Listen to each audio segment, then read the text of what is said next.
Lankan premier league LPL বল হাতে আলো ছড়াচ্ছেন বাংলাদেশের পেসাররা। আজ কান্ডি কলম্বোর ম্যাচে কান্ডির পক্ষে 2 উইকেট শিকার করেছেন শরীফুল ইসলাম। নিয়ন্ত্রিত বোলিংয়ে 1 উইকেট ঝুলিতে পড়েন কলম্বোর হয়ে খেলা তাসকিন আহমেদ।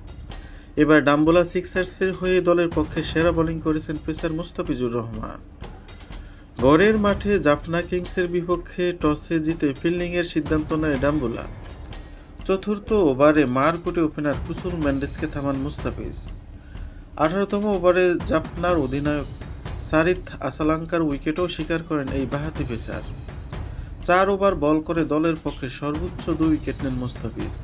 খরচ করেন 39 রান। তবে দলের অন্য বোলাররা খরচে বোলিং করলে রানের পাহাড় করে জাফনা।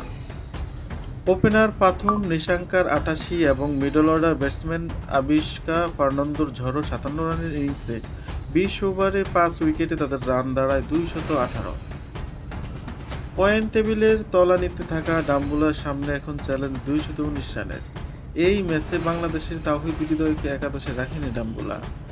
আগের 2 ম্যাচের প্রথমটিতে 1 রানে আউট হয়েছিলেন তাওহিদ। পরের ম্যাচে ব্যাটিংয়ের সুযোগ পাননি।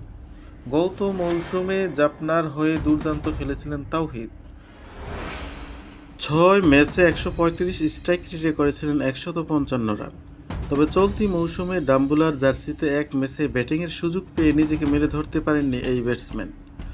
অন্যদিকে মুস্তাফিজ 3 ম্যাচ খেলে তুলে নিয়েছেন 5 উইকেট। প্রথম ম্যাচে কান্ডির বিপক্ষে 1 উইকেট পেয়েছিলেন।